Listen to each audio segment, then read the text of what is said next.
बिस्मिल्लाहिर्रहमानिर्रहीम। अस्सलाम वालेकुम डियर स्टूडेंट्स, मैं हूं प्रोफेसर अज़मत अली और आप देख रहे हैं मेरा चैनल मैथ्स फॉर यू। बेटा, आपको रियल एनालिसिस 1 में वेलकम करता हूं।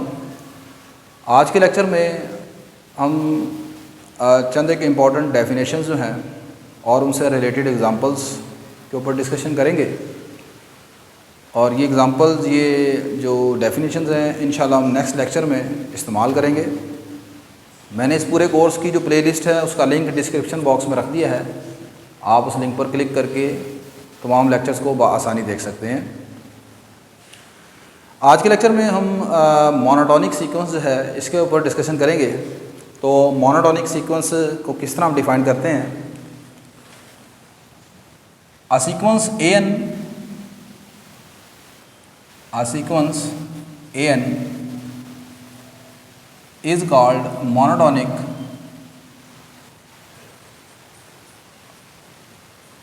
एक सीक्वेंस AN को आप मोनोटोनिक सीक्वेंस कहेंगे if it is either one of the type, if it is either one of the type. अगर ये इन टाइप में से, ये जो मैं 4 टाइप्स लिखने जा रहा हूँ, इनमें से अगर किसी एक टाइप का भी सीक्वेंस हो तो आप उसे मोनोटोनिक सीक्वेंस सिंपली कहते हैं। कौन कौन सी 4 टाइप हैं? पहली टाइप बेटा आपके पास है non increasing sequence. Non increasing sequence, non increasing sequence. अगर आपका सीक्वेंस नॉन इंक्रीजिंग सीक्वेंस है तो आप उसे सिंपली मोनोटोनिक कह सकते हैं। अब वर्ड ये जो नॉन इंक्रीजिंग है, इससे क्या मुराद है? नॉन इंक्रीजिंग का मतलब ये है कि सीक्वेंस इंक्रीज नहीं कर रहा। अब अगर जब आप कहते हैं कि सीक्वेंस इंक्रीज नहीं कर रहा तो फिर 2 बातें हो सकती हैं। या तो सीक्वेंस डिक्रीज कर रहा है, या तो सीक्वेंस डिक्रीज कर रहा है, या फिर आपका सीक्वेंस कांस्टेंट सीक्वेंस है। ये दोनों बातें हैं। आपने कहा कि सीक्वेंस इंक्रीज नहीं कर रहा, नॉन इंक्रीजिंग है, तो इसका मतलब फिर क्या होगा? या तो वो डिक्रीज कर रहा है या फिर स्टिल कांस्टेंट का कांस्टेंट ही है। मैथमेटिकली आप किस तरह कहेंगे? अब नॉन इंक्रीजिंग सीक्वेंस या डिक्रीजिंग सीक्वेंस से क्या मुराद है? सीक्वेंस इंक्रीज नहीं कर रहा, डिक्रीज कर रहा है। अब डिक्रीज कर रहा है तो इसका मतलब यह है कि सीक्वेंस की हर नेक्स्ट टर्म पिछली टर्म से स्मॉलर होगी। ठीक है, हर अगली आने वाली टर्म जो है वो पिछली टर्म से स्मॉलर है। हर पिछली टर्म, दूसरे अल्फाज में, अगली आने वाली टर्म से बड़ी है। देखें, मेरे पास अगर एक सीक्वेंस की nth टर्म an है तो इससे अगली टर्म कौन सी होगी? an+1 होगी। ठीक है, तो अब नॉन इंक्रीजिंग सीक्वेंस को आप इस तरह डिफाइन करेंगे, सीक्वेंस की हर नेक्स्ट टर्म इसकी पिछली टर्म से स्मॉलर है। अगर इतना आप लिखेंगे तो ये सिर्फ डिक्रीजिंग है। और आपने कहा है नॉन इंक्रीजिंग यानी डिक्रीज प्लस कांस्टेंट। और अगर अब आपने बीच में कांस्टेंट की क्वालिटी भी लिखनी है कि कांस्टेंट भी है तो फिर यहाँ पर इक्वल का निशान भी लगा दें। ठीक है, अगर किसी सीक्वेंस की हर अगली टर्म पिछली टर्म से स्मॉलर हो, ठीक है, तो उसे आप कहते हैं नॉन इंक्रीजिंग सीक्वेंस। दूसरे अल्फाज में इसे आसान करके अगर लिख दूँ तो ऐसे लिखेंगे कि आपका जो A1 है वो बड़ा होगा A2 से, A2 जो है वो बड़ा होगा A3 से, A3 बड़ा होगा A4 से, अप टू सोन ये प्रोसीजर चलता जाएगा। ठीक है जी, तो ये आपके पास नॉन इंक्रीजिंग सीक्वेंस की डेफिनेशन हो गई for all n belong to n, तमाम नेचुरल नंबर के लिए।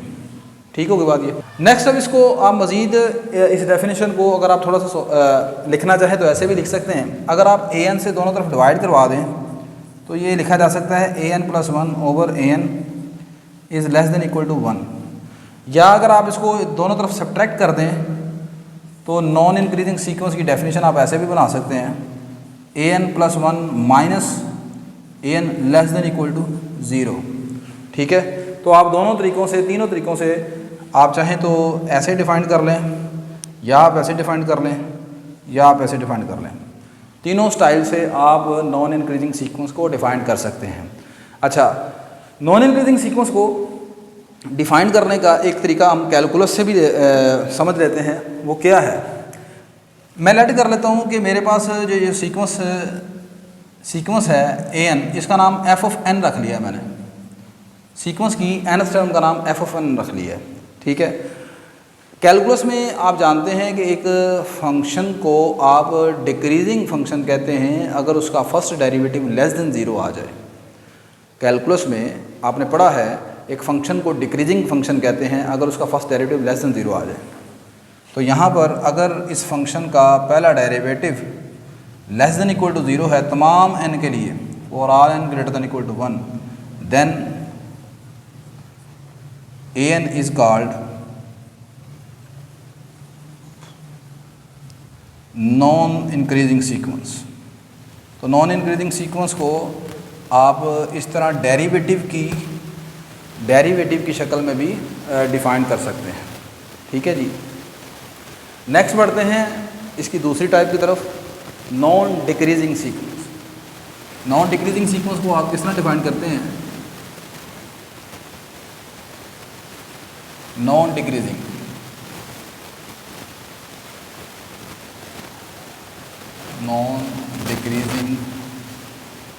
सीक्वेंस, एक सीक्वेंस को आप नॉन डिक्रीजिंग कहेंगे। अब नॉन डिक्रीजिंग का जब लफ्ज़ आता है तो वो इसका मतलब है वो डिक्रीज़ नहीं कर रहा। अब अगर वो डिक्रीज़ नहीं कर रहा तो फिर दो बातें हैं, या तो वो इंक्रीज़ कर रहा है या और प्लस कांस्टेंट है, ठीक है। Increasing plus constant. अब इंक्रीज़ कर रहा है तो उसका क्या मतलब है? इंक्रीज़ करने का मतलब ये है कि सीक्वेंस की हर अगली आने वाली टर्म पिछली से बड़ी है, ठीक है। तो इंक्रीजिंग का मतलब ये होता है कि A1 जो है वो स्मॉलर इक्वल है A2 से, A2 स्मॉलर इक्वल है A3 से, A3 स्मॉलर इक्वल है A4 से, up to so on. Equal का निशान लगाएंगे तो ये कांस्टेंट की डेफिनेशन पूरी हो जाएगी। सिर्फ इक्वल को मिटा देंगे, अगर आप कहते हैं A1 छोटा है A2 से, तो दिस शोज दैट कि सीक्वेंस सिर्फ इंक्रीज़ कर रहा है। इक्वालिटी लगाने का मकसद ये है कि ये जो वर्ड बीच में कांस्टेंट का इस्तेमाल कर रहा हूँ, ठीक है, इसको पूरा करना है आपने। क्लियर होगी बात क्या नहीं? तो इंक्रीजिंग सीक्वेंस की सिंपल सी डेफिनेशन ये है कि अगर किसी सीक्वेंस की हर नेक्स्ट टर्म पिछली टर्म से बड़ी होगी तो आप उसे कहेंगे इंक्रीजिंग सीक्वेंस है। तो इसकी जो डेफिनेशन बनेगी वो इस तरह बन जाएगी कि इस मरतबा सीक्वेंस की n+1 टर्म जो है वो an से बड़ी होगी for all n greater than equal to 1, या आप इसको ऐसे लिख सकते हो an+1 over an is greater than equal to 1, या आप दोनों तरफ अगर माइनस कर दें तो ये आ जाएगा an+1 minus an is greater than equal to 0। और अगर आप इसे कैलकुलस की मदद से करना चाहते हैं तो फिर आपका जो f डैश है फंक्शन का जो पहला डेरिवेटिव है वो आपके पास ग्रेटर देन इक्वल टू 0 होना चाहिए, ठीक है, नॉन डिक्रीजिंग केस के लिए। मोनोटोनिक सीक्वेंस की जो थर्ड टाइप है वो होती है strictly increasing sequence. Strictly increasing का भी समटाइम कह सकते हैं या आप जस्ट इंक्रीजिंग सीक्वेंस भी कह सकते हैं। स्ट्रिक्टली इंक्रीजिंग का मतलब है कि आपने स्ट्रिक्टली का मतलब क्या होता है? किसी चीज़ के ऊपर आपने ज़बरदस्ती जैसे कह दिया, आपने कंडीशन लगा दी है कि भाई आपने सिर्फ इंक्रीज़ करना है, तो स्ट्रिक्टली इंक्रीज का मतलब है अब वो सिर्फ इंक्रीज़ करेगा। सिर्फ इंक्रीज़ करेगा तो इसका मतलब ये है कि इस सीक्वेंस की हर पिछली टर्म अगली टर्म से छोटी होगी। A1 छोटा होगा A2 से, A2 छोटा होगा A3 से, अप टू सोने चलता जाएगा, ठीक है। तो इसको आप किस तरह डिफाइन करेंगे कि अगर आपके पास सीक्वेंस की जो n+1 टर्म है वो बड़ी है इसकी an टर्म से, हर अगली टर्म पिछली टर्म से बड़ी होगी, तो आप सीक्वेंस को कहेंगे स्ट्रिक्टली इंक्रीजिंग है। बाकी सब कुछ आप ऐसे ही लिख सकते हैं, सिर्फ फ़र्क यहाँ पर यह है कि मैंने इक्वालिटी लगाई है, इसमें इक्वल का साइन नहीं आएगा क्योंकि ये सिर्फ इंक्रीज़ कर रहा है। तो आई होप अब आपको पता चल गया होगा कि नॉन डिक्रीजिंग स्ट्रिक्टली इंक्रीजिंग में क्या फ़र्क है। सिर्फ वहाँ पर इक्वल का निशान आ रहा है, यहाँ पर इक्वल का साइन नहीं लगाया मैंने। मोनोटोनिक सीक्वेंस की चौथी टाइप होती है strictly decreasing sequence. Fourth one is strictly decreasing sequence. अब स्ट्रिक्टली डिक्रीजिंग कहा है आपने तो इसका मतलब यह है कि सीक्वेंस की हर पिछली टर्म अगली टर्म से बड़ी होगी, ठीक है। यानी कि A1 जो है वो A2 से बड़ा होगा, A2 जो है वो A3 से बड़ा होगा, A3 बड़ा होगा A4 से, अप टू सोन चलता जाएगा ये, ठीक है। या आप सिंपल आप इसे जैसे लिखेंगे कि an+1 जो है वो, या an जो है वो बड़ा है an+1 से, ठीक है। या आप कह सकते हैं कि इसका an+1 जो है वो स्मॉलर है an से। यानी ये वाली डेफिनेशन और ये जो डेफिनेशन है, both are similar definitions, difference सिर्फ ये है कि यहाँ पर इक्वल का निशान है, वहाँ पर इक्वल का निशान नहीं है, ठीक है। तो ये आपके पास मोनोटोनिक सीक्वेंस की 4 टाइप्स होती हैं। अगर आपके पास इनमें से कोई एक सीक्वेंस भी आप बात करें तो उसे हम आम अल्फाज में आम तौर पर मोनोटोनिक कह सकते हैं। मिसाल के तौर पर मेरे पास एक सीक्वेंस है, वो सिर्फ इंक्रीजिंग सीक्वेंस है। अब अगर वो मेरे पास इंक्रीजिंग सीक्वेंस है, मैं उसे सिंपली मोनोटोनिकली इंक्रीजिंग भी कह सकता हूँ या सिंपल मोनोटोनिक कहता हूँ। लेकिन अगर आपसे कोई पूछता है कि भाई मोनोटोनिक आपने कहा है, लेकिन मोनोटोनिक की कौन सी टाइप है, तो अब आपको यहाँ पर वजाहत करने की ज़रूरत है, एक्सप्लेन करने की ज़रूरत है। भाई ये मोनोटोनिक है और मोनोटोनिक में से ये स्ट्रिक्टली इंक्रीजिंग है या स्ट्रिक्टली डिक्रीजिंग है, या जिस टाइप का भी वो होगा वो बताने की ज़रूरत है। अगर वैसे जनरल बात करेंगे तो सिंपल आप कह सकते हैं this is a monotonic sequence. चंद एक एग्जांपल देखते हैं। मिसाल के तौर पर मेरे पास एक सीक्वेंस है,